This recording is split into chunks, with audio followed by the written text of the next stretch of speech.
Sadly, all good things come to an end, so we'll end the first round of the Easykart 2016 Championship with Senior Masters. Sam Dimolo and Ben Yeomans on the front row of the grid, Joe Patterson and Stephen Crutchley on the second, Beryl Smith and Lawrence, Fisher and Friday, Richardson and Farrington. What a top 10 that makes. There's going to be a lot of jostling for positions in the mid-pack as well, and keep an eye on those fighting through from the back. This is one of those championships that always delivers action and intensity. And it's from red frown to green smiley. Here we go into the first corner, and a beautiful start straight off the bat from Sam Dimolo. He leads the way through Cafe Corner for the first time with Joe Patterson right on his trumpet. Out through Park Bend and down towards Stratford Hairpin. Joe Patterson's second position, not for long. Here he goes into the first corner. 3 times a champion. He's looking for title number 4. And that man, 2 men in trouble there. That's Simon Mace, and gone with him, that is Sean Port. So both of them spun off the circuit. Mace and Port, 44 years apiece, so 88 years of combined experience and talent, and unfortunately they ended up spun the wrong way round on the first lap. Now, Sam Dimolo chasing down Joe Patterson. This should be comparatively easy compared to what happened 12 months ago. You may remember last year, same time, same place, he actually went off on the first corner of the first lap up Cafe and fought his way back to victory. So second on lap 2, this should be a piece of cake by comparison. But Joe Patterson, well, he may have other ideas, so he's going to try and make that cart as wide as a Buick on the way down to the hairpin. He's managed it for the moment. Yeomans in third. 4th position, the 129 of Steve Crutchley. 3rd season as an owner-driver. And just a little further behind them, we've got the battle between Mark Lawrence and Joe Richardson to give us a little bit more action as well. And they're trying to get away from the 282 of Neil Fisher, who's having a good start to his 2016 campaign. For the battle for 3rd position up front, it's Yeomans, then Crutchley, and then Anwar Beryl Smith just in behind them in 5th position. Now, on the warning board, that's 174 for contact. So Matt Thomas has obviously transgressed some way. We didn't see that, but clearly he's obviously upset the stewards in some way. There he is, you just saw him going through, as here we go again for Dimolo. Well, it's going to be comparatively easier compared to last year for Dimolo, but he's still got to sit on the gearbox of Joe Patterson for a long time, whilst this man, Ben Yeomans, who won at Landau last year, has got to face a lot of pressure in the shape of Crutchley and Beryl Smith, while that 6th position battle between Lawrence and Joe Richardson continues on. These 5 have broken clear. Now, what can Anwar Beryl Smith, the man in the black overalls at the back of this little queue of 3, what can he do to move himself up into P4? There is Anwar Beryl Smith. Started P5, so he's stayed exactly where he is. Does a lot of Easykart racing, as well as a few other different championships as well, you saw from his overalls. Seasoned campaigner in a lot of British level motor racing and karting level. He's a wonderful young chap as well, Anwar Beryl Smith.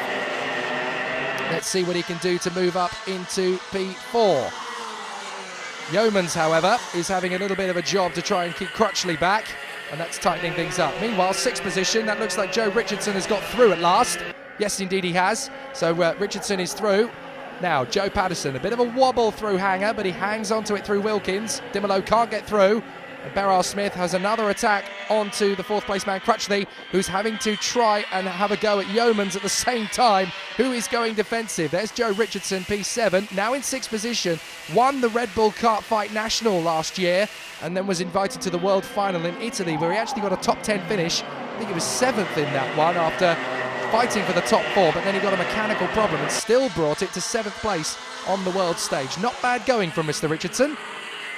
Great battling for 3rd position still, and then there is Joe Richardson. Now the man who's moved up to 7th position, that is no longer the number 9 of Mark Lawrence, it is now Neil Fisher, so he's moved up again. Still this good battle for 3rd position.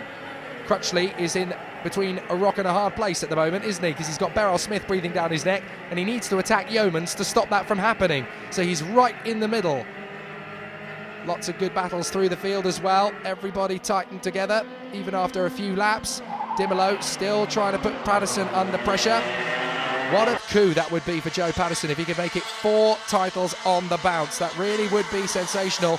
But the man who's fought him all the way in 2015 is going to try and pull something pretty special out of the box in 2016. This is almost a battle of Hamilton and Rosberg proportions. They've been dominating the last couple of seasons between them, and now it's time for Dimolo to turn the tables. Exactly what Rosberg needs to do in F1. So, out of the final turn, across the finish line, And is this going to be a day to make hay while the sun shines for third place man Yeomans? There's Mark Lawrence, still battling in the top 10. He's been in Easykart since the very beginning, so he knows everything there is to know about this sport. Up towards the hairpin once again, and Yeomans is already on the defensive.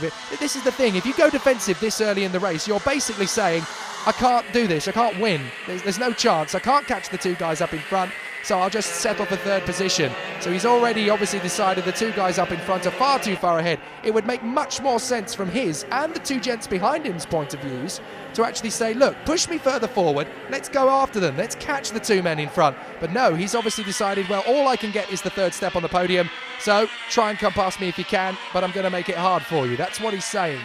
Tim Hill running 10th position at the moment. Good progress so far. 5 places made up already, and I have a feeling there might be a few more. Well, here comes Beryl Smith. He's going to try and make the move on Crutchley. So Crutchley has to do something about Yeomans. Beautiful overtake from Beryl Smith, and he might even get Yeomans at the same time. Oh, they bang boards! And that was very close indeed. Beryl Smith has to bail out of the move. That's a shame. He really lined that up perfectly. That was the beginning of a textbook switchback. He almost had that planted and nailed, but now he's got to come back and do it all over again. Just that little bit of contact and it got the cart out of shape. But quick thinking from Anwar, he managed to hold it back, and Dimolo's got the lead. Dimolo's got the lead on the inside of Patterson. He takes the lead of the race. Now that is a very big moment in this race, and potentially, if these two are going to fight each other for the championship as much as we think they will, it could be a big moment in the championship as well. So Dimolo hangs on.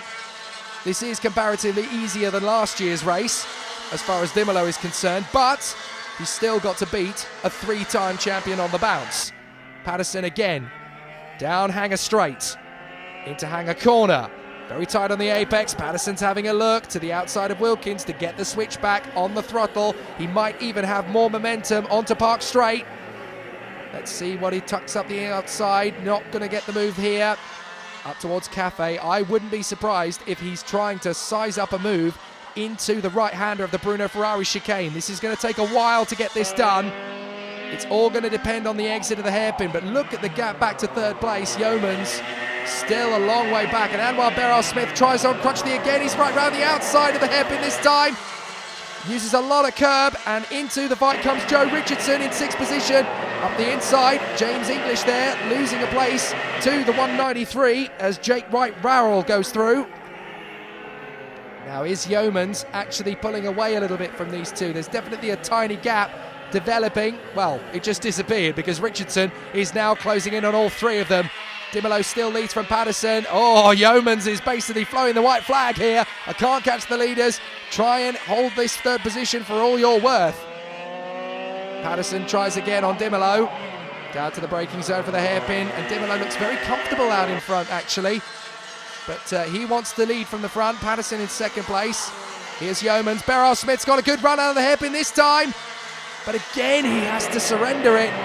Crutchley has held on to that 4th position for the moment. Still good battles in the tail of the pack as the 189, that is Martin Farrington, tries to close up on Thomas Dandridge just to tighten up their battle in the race. But Dimolo still has Patterson. He looks over his shoulder. Where is he? He needs to know exactly where Patterson is so he can place himself quite correctly. And that 4-cart battle for 3rd position is tightening up 7th place. Neil Fisher is closing up on those 4 as well now. So we could have a 5-cart war for 3rd position. One of the best things about karting is once 2 or 3 carts start scrapping, it isn't long before the 2 or 3 behind them start to war. And here we go. Crutchley has a good run on Yeomans. Beryl Smith is to his left. He needs to be careful here. Richardson is just sitting there watching, waiting for an opportune moment. Great move so far from these 4. And the man now in 8th position. That's the 233 of Sam Fisher. No relation to Neil. Up the inside, here comes Patterson, and he's done it. Beautiful. Dimolo is going to have to work hard to get that place back again, and that move probably would have started from the Wilkins hairpin. He probably would have sized up an opportunity to get more speed off the turn and get back through. So the lead changes for the 2nd time. Well, the 3rd time, I suppose, because Dimolo was leading off the front. Then he lost it at the hairpin on the 1st lap to Patterson. Then Dimolo got it back again 3 laps ago, and now Patterson has hit the front once more. Now, the big question is, who's got the mentality and the composure to hold this to the line, because Dimolo looks as though he's going to try exactly the same move on Patterson that he just pulled on him. Is he close enough? Oh, a penalty there apparently. That is the 193. That's Jake White-Rowell who's going to get a penalty. So his season hasn't started as cleanly as he would have liked. That's a real shame. Into the first corner. Still a lot of jostling for position just outside the top six. And again over the line, English, they're trying to hold off the attentions of, I think that was White-Rowell who is trying to come through.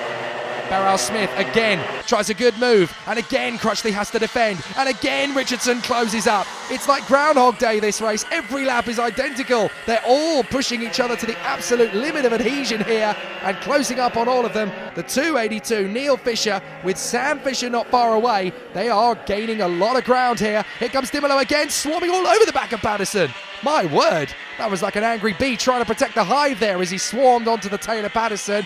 And again, Beryl Smith can't find a way past Crutchley, who is now himself defending like crazy. Now, he's got to be careful. He's got to be as offensive as he is defensive here. He's got to be very, very calculated to keep hold of fourth position while still maintaining a chance of that third place on the podium. It's a difficult act to pull off. Two leaders, long, long way ahead of the battle for third place now, and they're just pulling away, helping each other for a short amount of time at least. As the laps tick down to 2 or 3, it might get a little bit more rough. Dimolo makes his move on the inside line. Surely that's going to happen. He is there. So Dimolo takes the place back just as Patterson got off him 2 laps ago. And it looks as though we've got an incident out on circuit. Matt Ogle, the 184, has been given a warning for contact. And we just saw a car parked off the race circuit with a very disgruntled looking driver climbing out. I think that might actually be James English, who was battling in the mid-pack. So James English having a bit of an incident there by the look of it. Now, Patterson has another opportunity to take on Sam Dimolo. They're both signalling yellow flags. That's what it is, because there's obviously a kart off the circuit at that part of the track. There's 2 karts off. There's another one off there. And I think the other one might be Neil Fisher. So he was right on the back of that little battle of karts as well. So 2 big names then from the race gone. That's a real shame. But now Dimolo and Patterson are closing in on the traffic. It's Andrew English, no relation of James English, who gets out of the way. So very nice work there, and neither driver has gained ground as a result of that one. Oh, third position is cooking up a storm again. Beryl Smith using a lot of curb to the inside to try and get the undercut on Crutchley, who again defends valiantly. Richardson's still there in P6. Yeomans is just trying to get away in third position. And again, Patterson trying to size up a move on Dimolo. The yellow flags have gone from the final turn, so they can go back to racing as usual. And it looks to me as though Patterson is shaping up another move on Dimolo. Look at how far you have to look back to third position. Yeoman's using a lot of the track as he comes down towards Park Bend once again. Into the Stratford hairpin. Here comes Patterson. Back to the lead again. Dimolo's going to try and get the undercut though. This is brilliant. Side by side. Dimolo hangs back. He knows it's too early to go all in. He's got to try and find an opportune moment. 2 laps to go might be the moment when he'll pick his line and get that place back. He is the faster of the 2 drivers by less than 1/10 of a second. There's nothing to choose between these 2. Joe Patterson and Sam Dimolo, the kings of masters in the Easykart paddock. And these are the 2 drivers who are going to give us all the action once again. Looks as though a warning's gone out to Anwar Beryl Smith in 5th position. Now that is quite significant because he's desperately trying to get past Crutchley, has been doing so for the whole race and still hasn't been able to get the move stuck. So perhaps he's just getting a little bit too eager. Out of the hairpin, down the straight to the Bruno Ferrari chicane. 3 to go. When is Dimolo going to strike? It's not a question of if, it's a question of when. Patterson just checks over his shoulder, gives him a little bit of a bump draft there down the straight. Now, was that tactical from Patterson? Was that a little bit of a cheeky game plan there? If I put you off by letting you come into the back of me, you might ease off the throttle. That's Joe Patterson trying a little bit of a cheeky tactic there, but it's okay. Neither of them came off worse for it. So, psyching Sam Dimolo out of the game. Joe Patterson, he really will try anything, won't he? Covers his braking line. Out of the hairpin, down the straight. Patterson is not going defensive just yet. He doesn't need to. Dimolo's not close enough. Maybe that tactic worked beautifully for Patterson, but you could definitely tell De Mello did go into the back of Patterson down the straight there, because you saw Patterson's neck rise up. That's how you know you're getting a little bit of contact, because the G-force bolts you forward in the seat and it rises the helmet forward to the sky.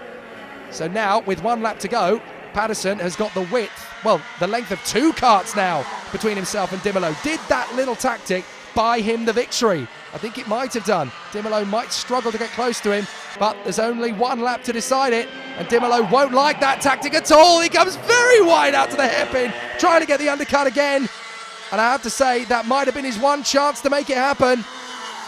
You're not going to put a very composed character like Joe Patterson off with a cheeky little feint like that, and Joe Patterson knows it. It's been a great battle between these two. They've swapped positions. They've fought it out. Surely De Mello can't take this one off Patterson now. Out of Wilkins for the final time. Joe Patterson and Sam De Mello have fought valiantly, but this time it's Patterson who wins it. Very nicely done from Joe Patterson. Sam De Mello fought him all the way for 2nd place, and Yeoman should come through for a very good 3rd place with Beryl Smith in 4th. Now that is significant. He bought his time and he managed to get the rewards from it. Stephen Crutchley in 5th then, Joe Richardson 6th, Friday 7th, Fisher 8th from Lawrence and Hill. But after Shennington, Joe Patterson has started that chase for a 4th straight title exactly the way he wanted to.